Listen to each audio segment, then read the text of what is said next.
السلام علیکم۔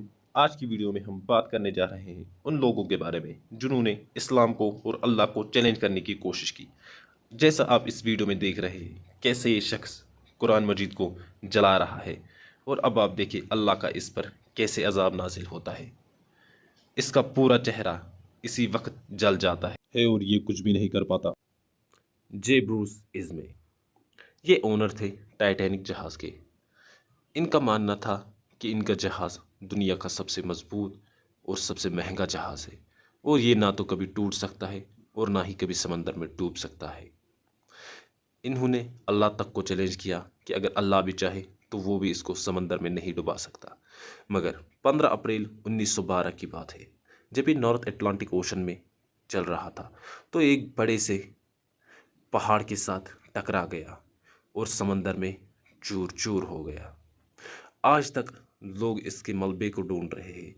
جب اس کا ملبہ ملا تو اس کا ملبہ کوئی نہیں نکال پایا، کیونکہ یہ سمندر کی اتنی گہرائی میں ہے کہ وہاں کوئی انسان جا نہیں سکتا اور وہاں سے واپس صحیح سلامت آ نہیں سکتا۔ تو آج تک اس کا ملبہ وہیں پہ سڑ رہا ہے اور کوئی انسان اس ملبے کو نہیں نکال رہا۔ اسٹیفن ہاکنگ، ان کو تو آپ ضرور جانتے ہوں گے۔ یہ ایک انگلش تھیوریٹیکل فزسٹ اور آتھر تھے۔ انہوں نے فزکس کی دنیا میں کافی کچھ ایسی تھیوریز دی جن سے انسان کو کافی سہولیت پہنچی۔ ان کا جنم 8 جنوری 1942 میں آکسفورڈ یونائٹڈ کنگڈم میں ہوا، مگر وقت کے ساتھ ساتھ انہوں نے خدا کے استتو پر ہی سوال اٹھا دیے۔ انہوں نے کہا تھا "It is not necessary to invoke God to the blue touch paper and set the universe going"، جس کا سیدھا مطلب نکلتا ہے کہ یہ کہتے تھے خدا کا کوئی استتو نہیں۔ مگر 14 مارچ 2018 کو انہوں نے بھی موت کا مزہ چکھ لیا اور کیمبرج یونائٹڈ کنگڈم میں ان کی موت ہو گئی۔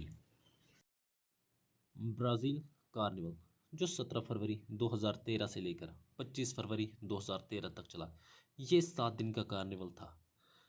اس میں پوری طرح اسلام کو اور حضرت عیسیٰ علیہ السلام کو ٹارگٹ کیا گیا تھا، اور کھلے عام شیطان کو پوجا کی جا رہی تھی۔ جیسا کہ آپ اس ویڈیو میں دیکھ رہے ہیں کہ کس طرح ایک شیطان حضرت عیسیٰ علیہ السلام کو نیچے پٹکتے ہوئے مار رہا ہے اور گھسیٹتے ہوئے لے جا رہا ہے۔ اس طرح حضرت عیسیٰ علیہ السلام مدد مانگ رہے ہیں اور یہ شیطان کی پوجا کو دکھا رہے تھے کہ شیطان کتنا بڑا ہے۔ مگر اس کے بعد اللہ کا جو عذاب ان پر نازل ہوا وہ شاید ہی کسی پر ہوا۔ وہاں ایسا سیلاب آیا، ایسے طوفان آئے، پورے گھر اجڑ گئے، روڈز تباہ ہوئے، گاڑیاں تباہ ہو گئی، ہر جگہ پہ سیلاب ہی سیلاب ہے۔ یہ تمام چیزیں اس کارنیول کے بعد ہوئی ہے۔ ہر جگہ تباہی اور بربادی ہے۔ کرس ڈائسن یہ مسٹر بیسٹ کا فرینڈ تھا اور آلموسٹ اس کی ہر ویڈیو میں فیچر ہوتا تھا، پر اس کی عقل پر پردہ پڑ گیا اور اس نے اسلام کے خلاف بولنا سٹارٹ کر دیا۔ اس نے اپنے ٹویٹر اکاؤنٹ پر قرآن اور اسلام کے خلاف ٹویٹس کرنا سٹارٹ کر دیے، جس وجہ سے دنیا بھر کے مسلمان اس سے نفرت کرنے لگے، کیونکہ اس نے اسلام اور قرآن کی بے حرمتی کی۔ تو پھر اس پر اللہ کا عذاب آنا شروع ہوا۔ اس کی شادی ہوئی تھی اور اس کا ایک بیٹا بھی تھا۔ اس نے اپنی بیوی کو طلاق دیا، اور جب یہ مسٹر بیسٹ کی ویڈیو میں آتا تو لڑکیوں والی حرکت کرتا۔